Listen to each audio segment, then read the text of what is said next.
माननीय supreme court में NIOS DElEd अभ्यर्थियों के प्राथमिक में एलिजिबिलिटी मामले में दिनांक 3 अक्टूबर 2023 को सुनवाई हुई है। उस सुनवाई के बाद से बहुत कुछ चीज़ें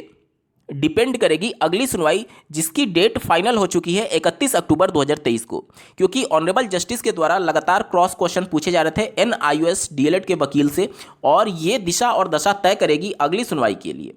इस वीडियो में हम लोग डिटेल में एनालिसिस करने जा रहे हैं कि क्या एनआईओएस डीएलएड अभ्यर्थियों के ऊपर कोई खतरा है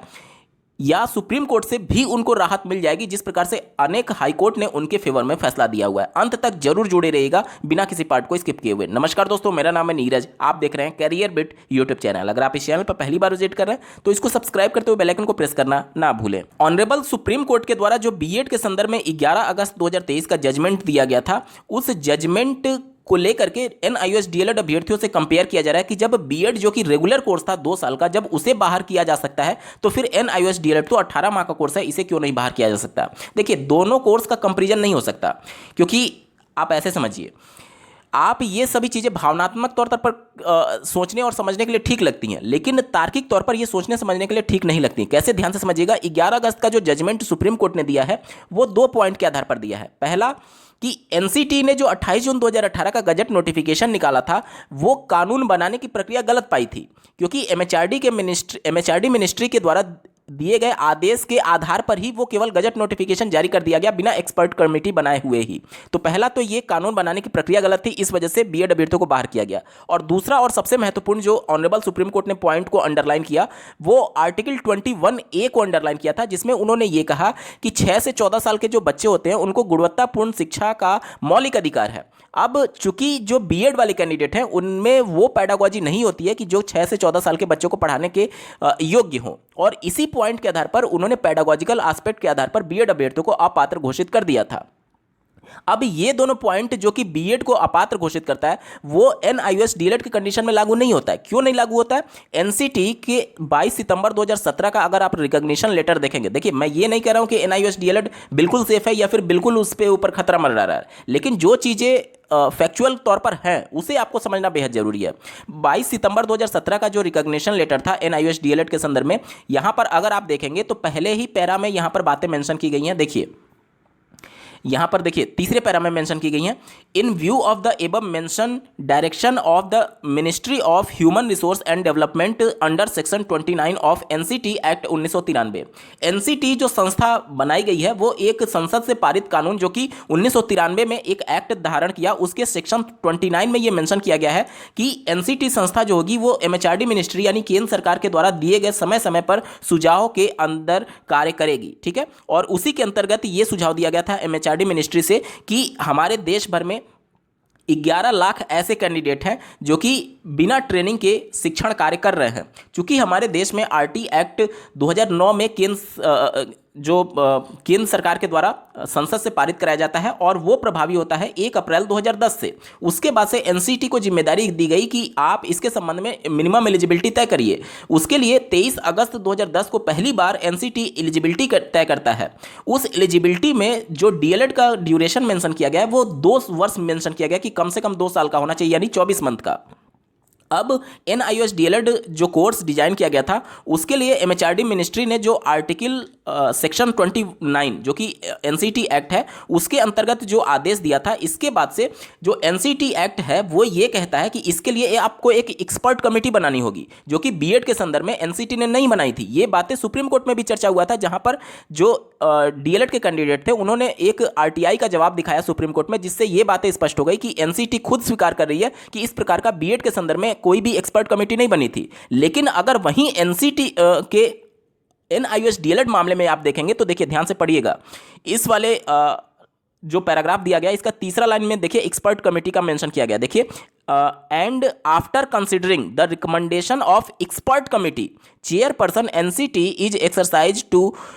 of his power under clause 12 of NCT regulation norms and procedure regulation 2014 granted relaxation vide NCT letter, ये सभी बातें मेंशन की गई हैं। और यहाँ पर 21 सितंबर 2017 के हेडक्वार्टर के लेटर और 22 सितंबर 2017 के लेटर का यहाँ पर जिक्र करते हुए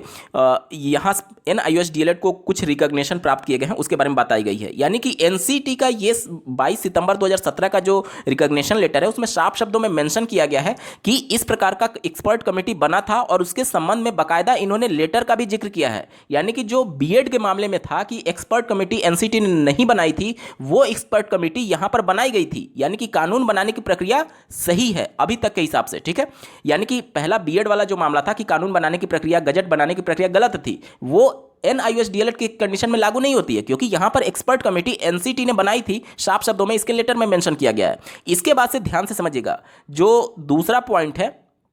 कि आर्टिकल 21 जिसके अंतर्गत बीएड को अमान्य किया गया, वो भी यहां पर लागू नहीं होगा। क्यों? क्योंकि ये NIOS DLED का जो कोर्स है इसमें पेडागोजी स्पेशली 1 से 5 के बच्चों के लिए बनाई गई थी। तो पेडागोजिकल एस्पेक्ट के आधार पर जो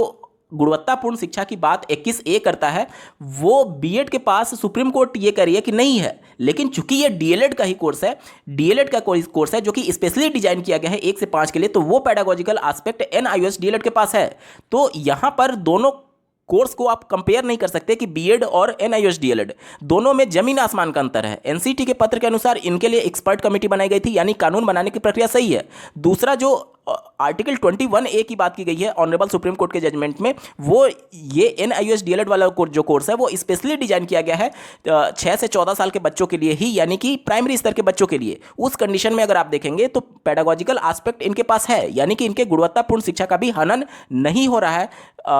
अगर आप देखें इस NCT के गजट नोटिफिकेशन के हिसाब से। यहां तक आपको लग रहा होगा कि NIOS DLED का पक्ष काफी मजबूत है, लेकिन अब आपको समझना यह भी है कि सुप्रीम कोर्ट ने जब क्रॉस क्वेश्चन किया 3 अक्टूबर 2023 को NIOS DLED के वकील से, तो उन्होंने यही पूछा था कि आपका कोर्स तो 18 मंथ का है, जबकि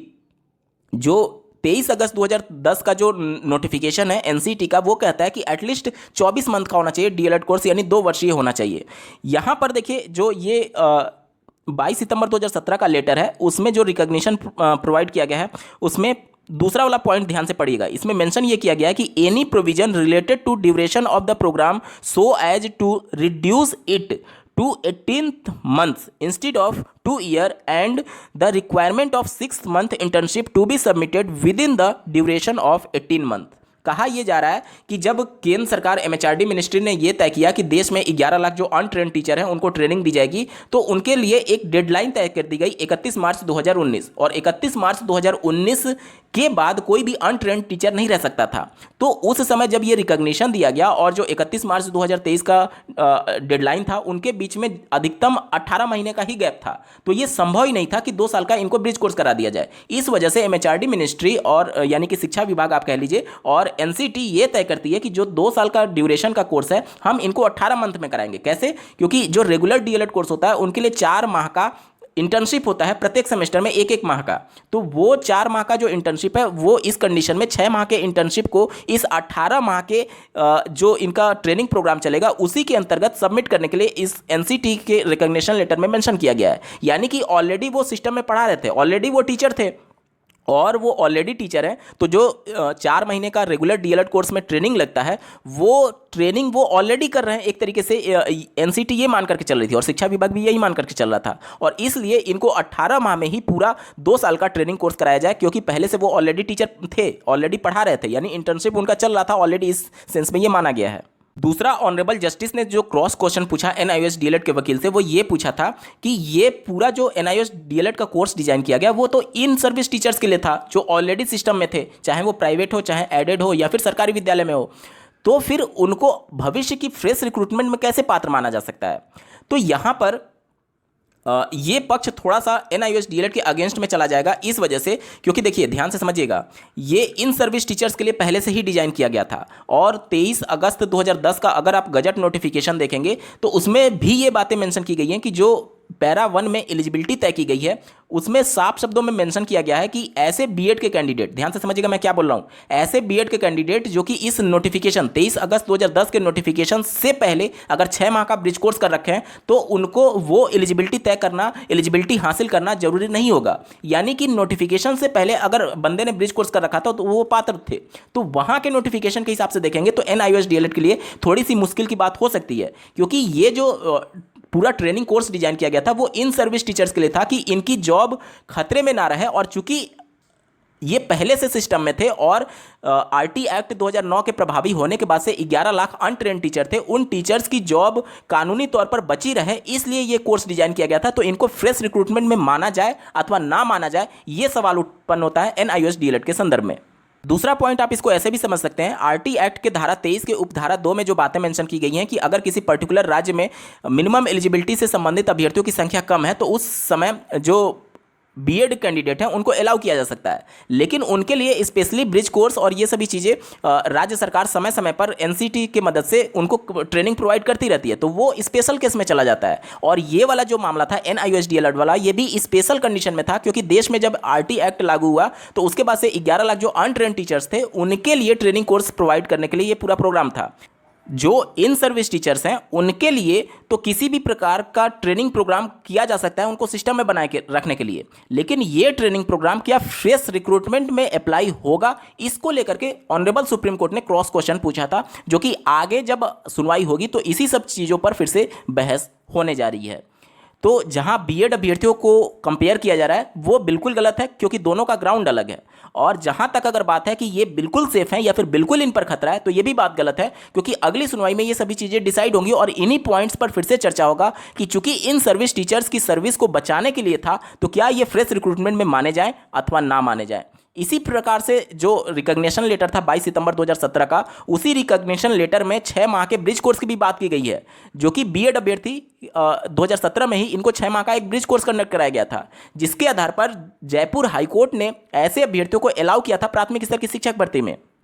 तो वो मामला भी अभी कई कोर्ट में पेंडिंग है और उस मामले में देखिए NIOS का जो मामला होगा उसी से डायरेक्टली वो भी प्रभावित होगा क्योंकि एक ही रिकॉग्निशन लेटर से ये दोनों चीज़ें चल रही हैं। दूसरा, NIOS DLED के वकील हैं वो अपना ये पक्ष रख सकते हैं कि जब एक ही कोर्स से जो इन सर्विस टीचर्स हैं वो अगर पात्र हो सकते हैं तो फिर उसी रिकॉग्निशन लेटर से, उसी कोर्स से जो फ्रेश रिक्रूटमेंट में जो ऐसे अभ्यर्थी जो प्राइवेट में पढ़ा रहे हैं अगर वो फ्रेश रिक्रूटमेंट में शामिल होना चाहते हैं सरकारी विद्यालयों की शिक्षक भर्ती में तो क्यों नहीं शामिल हो सकते।